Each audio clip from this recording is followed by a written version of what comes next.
തെക്കു പടിഞ്ഞാറൻ കാലവർഷം ഇന്ന് കേരളക്കര തൊട്ടേക്കുമെന്ന് കാലാവസ്ഥാ നിരീക്ഷണ കേന്ദ്രത്തിന്റെ മുന്നറിയിപ്പ്.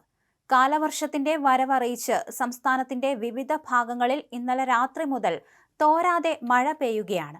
മഴയുടെ തീവ്രത കണക്കിലെടുത്ത് 8 ജില്ലകളിൽ ഇന്ന് തീവ്ര മഴയ്ക്കുള്ള ഓറഞ്ച് അലർട്ട് പ്രഖ്യാപിച്ചു. തിരുവനന്തപുരം മുതൽ തൃശൂർ വരെയുള്ള തെക്കൻ മധ്യ കേരളത്തിലെ ജില്ലകളിലാണ് ഇന്ന് ഏറ്റവും ഉയർന്ന ജാഗ്രതാ നിർദ്ദേശമുള്ളത്. കോട്ടയം, ആലപ്പുഴ ജില്ലകളിൽ രാത്രി തുടങ്ങിയ കനത്ത മഴ ഇപ്പോഴും തുടരുന്നു. സാധാരണയായി മെയ് അവസാന വാരമോ ജൂൺ ആദ്യ വാരമോ എത്താറുള്ള കാലവർഷം ഇത്തവണയും കൃത്യസമയത്ത് തന്നെയാണ് കേരളത്തിൽ എത്തുന്നത്. എന്നാൽ ഇതോടൊപ്പം രൂപപ്പെട്ടിരിക്കുന്ന പ്രത്യേക അന്തരീക്ഷ ചുഴിയാണ് ആശങ്ക വർദ്ധിപ്പിക്കുന്നത്. തെക്കൻ കേരള തീരത്തോട് ചേർന്ന് തെക്കുകിഴക്കൻ അറബിക്കടലിന് മുകളിൽ ശക്തമായ ചക്രവാത ചുഴി നിലനിൽക്കുന്നുണ്ട്. ഇതാണ് പെട്ടെന്ന് മഴ പെയ്തു തിമിർക്കാൻ കാരണമെന്നാണ് ശാസ്ത്രജ്ഞരുടെ വിലയിരുത്തൽ. ഇന്ന് തെക്കൻ ജില്ലകളിലാണ് കനത്ത മഴയെങ്കിൽ നാളെയോടെ കാലവർഷം വടക്കൻ കേരളത്തിലേക്ക് കൂടുതൽ ശക്തിയോടെ പ്രാപിക്കും. നാളെ വടക്കൻ ജില്ലകളിൽ ഓറഞ്ച് അലർട്ടും തെക്കൻ ജില്ലകളിൽ യെല്ലോ അലർട്ടുമാണ് പ്രഖ്യാപിച്ചിരിക്കുന്നത്.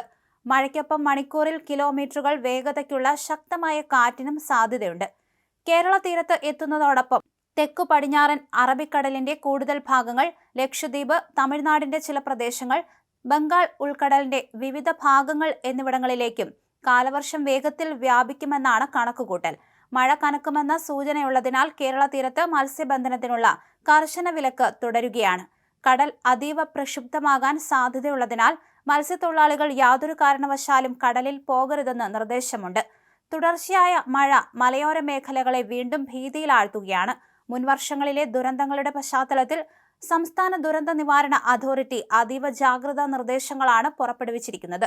ഉരുൾപൊട്ടൽ, മണ്ണിടിച്ചിൽ, മലവെള്ളപ്പാച്ചിൽ സാധ്യതയുള്ള പ്രദേശങ്ങളിൽ താമസിക്കുന്നവർ അധികൃതരുടെ നിർദ്ദേശാനുസരണം സുരക്ഷിതമായ സ്ഥലങ്ങളിലേക്ക് അടിയന്തരമായി മാറി താമസിക്കണം. നദിക്കരകൾ, അണക്കെട്ടുകളുടെ കീഴ്പ്രദേശങ്ങൾ എന്നിവിടങ്ങളിൽ താമസിക്കുന്നവരും അപകട സാധ്യത മുൻകൂട്ടി കണ്ട് അധികൃതരുടെ നിർദ്ദേശാനുസരണം മാറി നിൽക്കുക. ദുരന്ത സാധ്യത പ്രദേശങ്ങളിൽ താമസിക്കുന്നവർ നിർബന്ധമായും തങ്ങളുടെ പ്രദേശത്ത് ദുരിതാശ്വാസ ക്യാമ്പുകൾ തുറന്നു എന്ന് ഉറപ്പാക്കുക. സംസ്ഥാന ദുരന്ത നിവാരണ അതോറിറ്റി പറയുന്നു. രാത്രികാലങ്ങളിലെ യാത്രാ ദുരിതവും അപകട സാധ്യതയും ഒഴിവാക്കാൻ പകൽ സമയത്ത് തന്നെ ആളുകൾ ക്യാമ്പുകളിലേക്ക് മാറി താമസിക്കണമെന്നും മുന്നറിയിപ്പിൽ വ്യക്തമാക്കുന്നുണ്ട്. വരും ദിവസങ്ങളിലും മഴ ശക്തമായി തുടർന്നാൽ സംസ്ഥാനം വീണ്ടും പ്രളയ സമാനമായ സാഹചര്യത്തിലേക്ക് നീങ്ങിയേക്കുമെന്ന ആശങ്കയിലാണ് ജനങ്ങൾ. എന്തായാലും പല ജില്ലകളിലും ഇത്തരത്തിൽ യെല്ലോ അലർട്ട് നൽകിയിട്ടുണ്ട്. പ്രളയസമാനമായ ഒരു സാഹചര്യത്തിലേക്ക് എത്തിപ്പെടുമോ എന്ന കാര്യത്തിൽ ഉറപ്പില്ലെങ്കിലും കാലവർഷം ഇന്ന് കേരളക്കര തൊട്ടേക്കും.